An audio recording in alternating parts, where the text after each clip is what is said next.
नमस्कार दोस्तों, आज मैं एक्सप्लेन करने वाला हूँ एक साइकोलॉजिकल हॉरर थ्रिलर मूवी को जिसका नाम मॉन्स्टर है।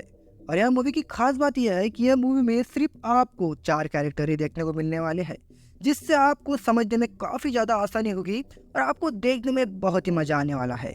तो चलिए बिना किसी देरी के वीडियो को स्टार्ट करते हैं।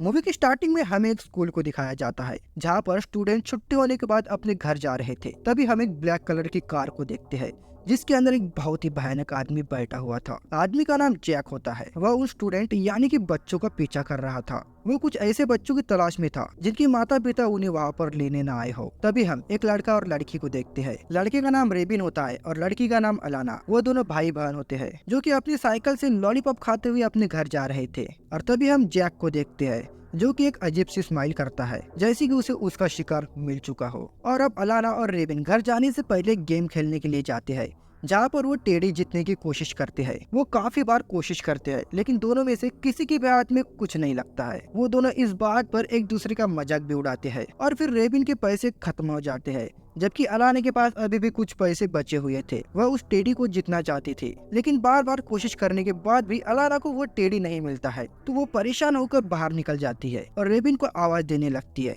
लेकिन रेबिन की तरफ से कोई भी रिस्पॉन्स नहीं आता है। तो वो डर जाती है और जोर जोर से रेबिन को आवाज देने लगती है। तभी उसे अपने भाई की यानी कि रेबिन की चिल्लाने की आवाज आती है जिसका पीछा करते हुए वह एक गली में चली जाती है जहाँ पर वो देखती है कि एक आदमी यानी कि जैक रेबिन को पकड़कर डिक्की में डाल रहा था, जिसको देखकर अलाना बहुत ज्यादा डर जाती है और उसे कुछ समझ में भी नहीं आता है कि यहाँ पर क्या हो रहा है। वो मदद मांगने के लिए वहाँ से भागने लगती है लेकिन जैक उसे भी पकड़कर जबरदस्ती बांधकर डिक्की में डाल देता है और जैक दोनों को लेकर अपने घर की तरफ जाने लगता है। और घर पहुंचकर वह अपनी कार को गैरेज में खड़ा करता है और फिर बाद में रेबिन को वह डिक्की से निकाल कर अपने घर के अंदर ले जाता है। अलाना काफी ज्यादा डर गई थी और वह डिक्की से बाहर निकलने के लिए जोर जोर से हाथ पैर मार रही थी। और किस्मत देखो, जैक के वहाँ से जाने के बाद डिक्की भी खुल जाती है और अलाना उस कार से बाहर आ जाती है और पास में ही वो एक कील की मदद से अपने हाथ को खोलने की कोशिश करती है, जिस दौरान उसके हाथ में चोट तो आती है लेकिन फिर भी वो जल्दी से खुद को खोलकर घर की तरफ भागने लगती है। लेकिन अभी भी रेबिन घर के अंदर था, इसलिए अलाना उसको बचाने के लिए घर के अंदर वापस जाने लगती है। यहाँ पर जैक ने अब रेबिन को एक चैन से बांध कर रखा था लेकिन अभी भी रेबिन लगातार चिल्ला रहा होता है।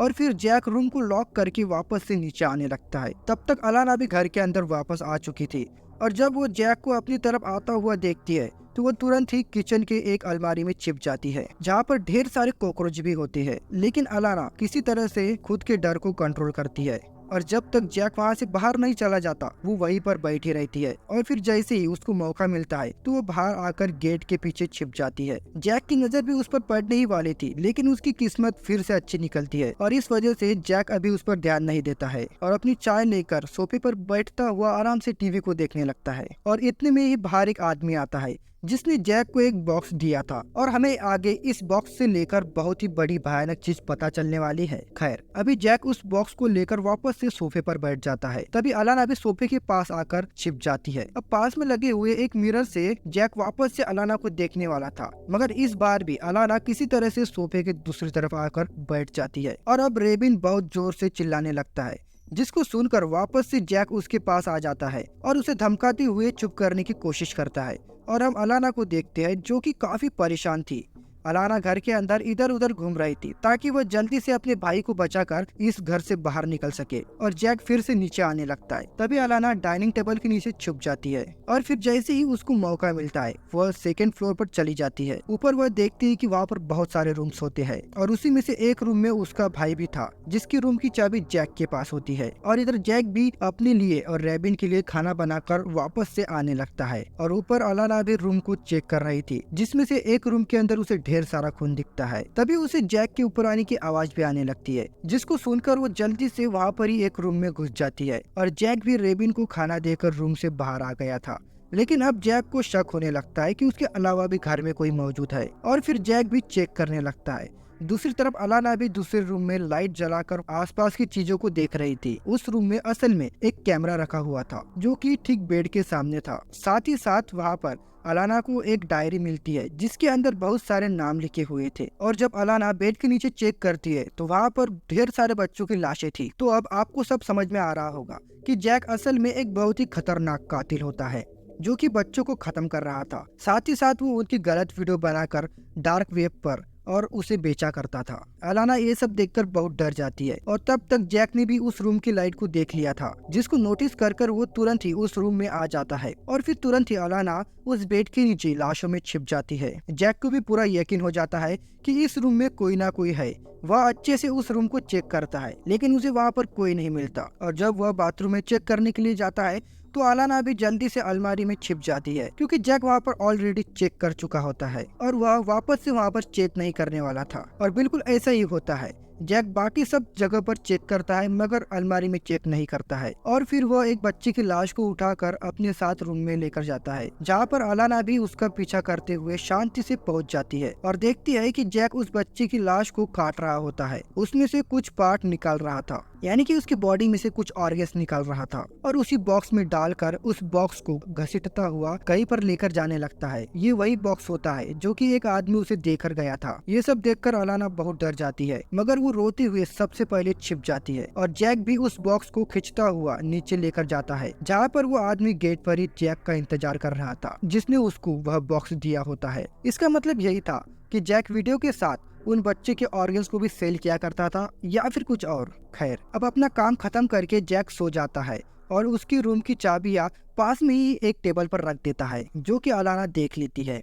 और अब अलाना उस चाबी को लेने के लिए वहां पर जाती है और वह चाबी को लेने ही वाली थी कि अचानक से जैक की आंख खुल जाती है और वह अलाना को देख लेता है और अब वह अलाना को पकड़ने के लिए उसके पीछे भागता है। अलाना बहुत ज्यादा डर जाती है और जैक के ऊपर हमला करते हुए इधर से उधर भागने की कोशिश करती है और तब वो एक रूम में भाग कर जाती है और रूम को लॉक कर देती है और जैक रूम के अंदर ना आ पाए इसलिए रूम के दरवाजे के पास एक टेबल भी लगा देती है। लेकिन जैक काफी ताकतवर होता है और जैक जैसे तैसे अंदर भी आ जाता है, पर खुद को बचाने के लिए अलाना तुरंत ही एक टेबल को जैक पर मार कर वहाँ से भागने लगती है और वह भागते हुए किचन में आ गई थी और फिर अलाना एक चाकू को भी अपने साथ में ले लेती है और जैसे ही जैक उसके पास में आने लगता है अलाना उस पर हमला करने की कोशिश करती है और वहाँ से भागने लगती है और जैसे ही जैक उसके पीछे भागने की कोशिश करता है उसका पैर स्लिप हो जाता है और वो वहाँ पर ही गिरकर बेहोश हो जाता है, जिसको देखकर अलाना उसके पास जाती है लेकिन अभी भी चाकू उसके हाथ में था और जैसे ही अलाना जैक के पास जाती है जैक तुरंत उठ जाता है और अलाना पर हमला करने लगता है और फिर अलाना के हाथ में जो चाकू होता है वो जैक के पेट में लग जाता है और जगह पर ही तुरंत उसकी मौत हो जाती है, यानी कि वो जगह पर ही खत्म हो जाता है। अब ये सब देखकर अलाना काफी ज्यादा डर गई थी और अभी के टाइम वो सबसे पहले अपना हाथ धोती है और वापस से जैक के घर को चेक करने लगती है। तब उसे वहाँ पर ढेर सारे विक्टिम की फोटो मिलती है, यानी कि उन बच्चों की फोटो मिलती है जो कि खत्म हो चुके थे, जिसको देखकर अलाना काफी ज्यादा डर जाती है और अब वो वहाँ से बाहर भागने के बारे में सोचती है। तभी अलाना देखती है कि बाहर किसी की गाड़ी आ जाती है और उस गाड़ी के अंदर एक लड़की यानी कि एक औरत होती है जिसका नाम मुरनी होता है और वह घर के अंदर आ जाती है, जो कि जैक की ही एक पार्टनर होती है। तब वो घर के अंदर आकर जैक को आवाज देने लगती है मगर जैक की तरफ से कोई रिस्पांस नहीं आता है और इसलिए मुरनी वहाँ पर ही बैठकर जैक का इंतजार करने लगती है और अब तक अलाना वापस से छुप गई थी और तभी मुरनी को रेबिन की चिल्लाने की आवाज आती है, जिसको सुनकर वो ऊपर जाती है और वो भी रेबिन को डराने लगती है, यानी कि वो भी इन सब में मिली हुई थी। लेकिन रेबिन अपने पास में रखी हुई एक प्लेट से उस पर हमला कर देता है, जिससे मुरनी के हाथ में चोट आ जाती है, पर क्योंकि उसके लिए ये सब नया नहीं था इसलिए वो तुरंत ही रेबिन को मारती है और उसे शांत करवा कर रूम को लॉक करके वापस से नीचे आ जाती है। लेकिन इसी बीच हम अलाना को देख पाते हैं, जिसने अब तक पुलिस स्टेशन में कॉल करके अपने लोकेशन के बारे में सब बता दिया था। वो जल्दी से मुरनी के नीचे आने से पहले बाहर का दरवाजा खोलती है और किसी तरह से जैक की लाश को घसीटते हुए बाहर एक गार्डन में ले जाती है ताकि मुरनी को जैक के बारे में पता ना चले और जैक के बॉडी को गार्डन में कुछ पौधों से ढककर उसे छिपा देती है। लेकिन अब तक मुरनी को टेलीफोन को देखकर शक हो चुका था कि उसके अलावा भी घर के अंदर कोई और है, इसलिए वो भी घर की तलाशी करना चालू कर देती है, जिस दौरान उसको सब कुछ फैला हुआ नजर आता है, जिसको देखकर वो थोड़ा सा घबरा गई और इसीलिए वो जैक को लगातार कॉल करना शुरू कर देती है। और उधर अलाना भी जल्दी से घर के अंदर वापस आ जाती है और फर्श पर पड़े हुए खून को साफ करके वापस से कॉकरोच वाली अलमारी में चली जाती है। और इधर मुरनी भी बार बार जैक को कॉल कर रही होती है। तभी उसे बाहर से जैक के मोबाइल की आवाज आती है और वह बाहर चली जाती है और जैसे ही वो गार्डन में पहुंचती है उसे जैक की लाश दिखती है और वह उसे देखकर बहुत ज्यादा चौंक जाती है और काफी ज्यादा घबरा जाती है। और फिर वो घर के अंदर आती है और गुस्से से सब इधर उधर फेंकने लगती है। अब उसे कंफर्म हो गया था कि घर के अंदर उसके अलावा भी कोई है, इसलिए वो पास में रखी हुई एक कुल्हाड़ी उठा लेती है, जिसे हम वेपन के नाम से पुकारेंगे। अब अलाना भी वापस से अपनी उसी रूम में आकर छिप गई थी,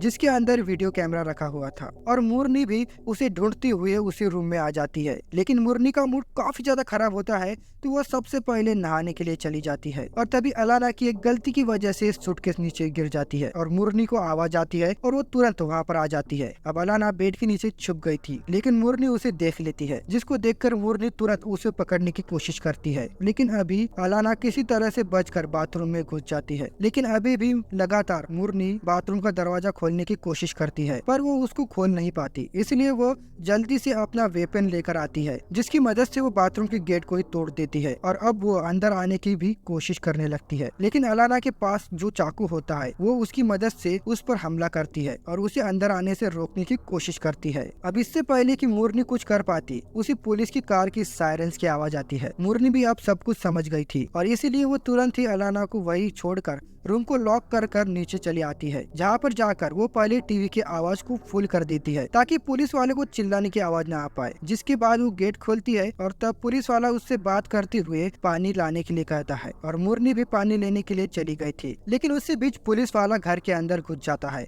और आसपास की चीजों को चेक करने लगता है। और क्योंकि उसे वहाँ पर कुछ तो गड़बड़ लगती है, इसलिए वो अपनी गन निकाल कर आसपास चेक करने लगता है। तभी हम अलाना को देखते हैं, जो कि फर्स्ट फ्लोर से कूद कर नीचे आ जाती है, ताकि वो पुलिस वालों को सब कुछ बता सके। तभी हम देखते हैं कि पुलिस वाले के पीछे मुरनी आ जाती है और उस पुलिस वाले पर वेपन से हमला करती है और उसे वहाँ पर मार डालती है, जिसको देखकर अलाना बहुत ज्यादा डर जाती है। मुरनी अलाना को भी जान से मारना चाहती थी, लेकिन अलाना जैसे तैसे मुरनी को धक्का देकर वहाँ से भागने लगती है। लेकिन अब मुरनी के हाथ में पुलिस की गन लग गई थी और अलाना को शूट करने लगती है। कई बार शूट करने के बाद भी अलाना बच जाती है और फिर वह सीधे वहाँ से ऊपर भागने लगती है। और तब अलाना को ऊपर भागते देख मुरनी भी सबसे पहले पुलिस वाले की बॉडी को सीढ़ियों से नीचे फेंक देती है और अब मुरनी भी ऊपर जाने लगती है। और जैसी वो ऊपर पहुंचने वाली थी, तभी अलाना भी एक बॉक्स लेकर उसके सर पर मार देती है और फिर मुरनी बेहोश हो जाती है। और फिर जल्दी से अलाना रेबिन के रूम की चाबी मुरनी के पास से उठा लेती है और रेबिन के रूम में चली जाती है। वो दोनों एक दूसरे को सही सलामत देखकर बहुत ज्यादा खुश थे। लेकिन सीन ये होता है कि अभी भी रेबिन भाग नहीं सकता था, क्योंकि जैक ने उसे चैन से बांध दिया था। और जैसे तैसे अलाना रेबिन को उस चैन से आजाद कर देती है और फिर अब वो दोनों ही जल्दी से नीचे जाने की कोशिश करने लगते हैं। मगर तब तक मुरनी भी उठ चुकी थी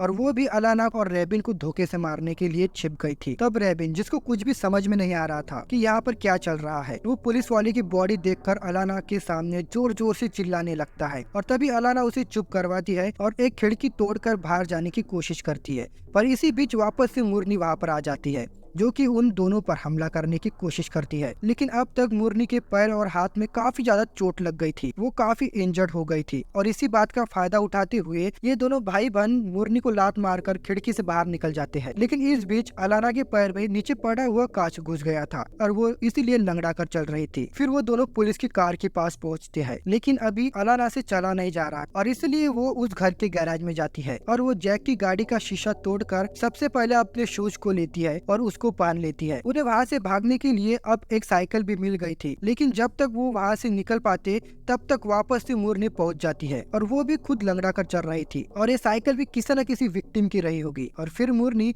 लगातार अलाना और उसके भाई पर हमला करने लगती है, इसलिए वो बचने के लिए पुलिस वाले की कार में घुस गए थे, जहाँ पर उसे पुलिस की वॉकी टॉकी मिलती है और बाकी सब पुलिस वालों को उसने कांटेक्ट करके सब बता दिया था। लेकिन मुरनी को अब अलाना के साथ खेल खेलने में मजा आ रहा था, इसलिए वो सबसे पहले उनको डराती है और अब बाद में पुलिस वाले की कार में चढ़कर उसकी विंड शीट को तोड़ देती है, जिसे तोड़कर वो अंदर आने की कोशिश करती है। लेकिन ये सब देखकर अलाना ने कार का हैंड ब्रेक हटा दिया था, जिससे कार पीछे की तरफ जाने लगती है और वो एक पत्थर से टकरा जाती है। तब मुरनी को और ज्यादा चोट लग जाती है और फिर वो दोनों जल्दी से साइकिल की मदद से भागने लगते हैं, जिसको देखकर मुरनी भी जल्दी से बाहर आकर अपनी कार को शुरू करते हुए उनका पीछा करना चालू कर देती है। तब अलाना और रेबिन भी अपनी साइकिल को घने जंगल में नदी के पास लेकर चले गए थे थे और वो अब नदी की तरफ पैदल ही भागने लगते हैं। और मुरली जैसे ही अपनी कार को नदी के पास लेकर आती है वैसे ही एक पत्थर से टकरा कर उसकी कार का एक्सीडेंट हो जाता है। लेकिन अभी भी मुरली जिंदा थी। अब वो पैदल ही वापस से अलाना और रेबिन की तलाश शुरू कर देती है, क्योंकि वो उन दोनों को ऐसे ही जाने नहीं दे सकती थी। तब अलाना और रेबिन भी एक पत्थर के नीचे छुप जाते हैं और सुबह तक वहीं पर छिपे रहते हैं। पर सुबह तक वापस से मुरली की नजर उन दोनों पर पड़ गई थी, जिनको देखकर वो उनको मारने के लिए उनकी तरफ बढ़ने लगती है। और तभी दोनों भागते हुए नदी की दूसरी तरफ जाने लगते हैं। लेकिन इस दौरान रेबिन का पैर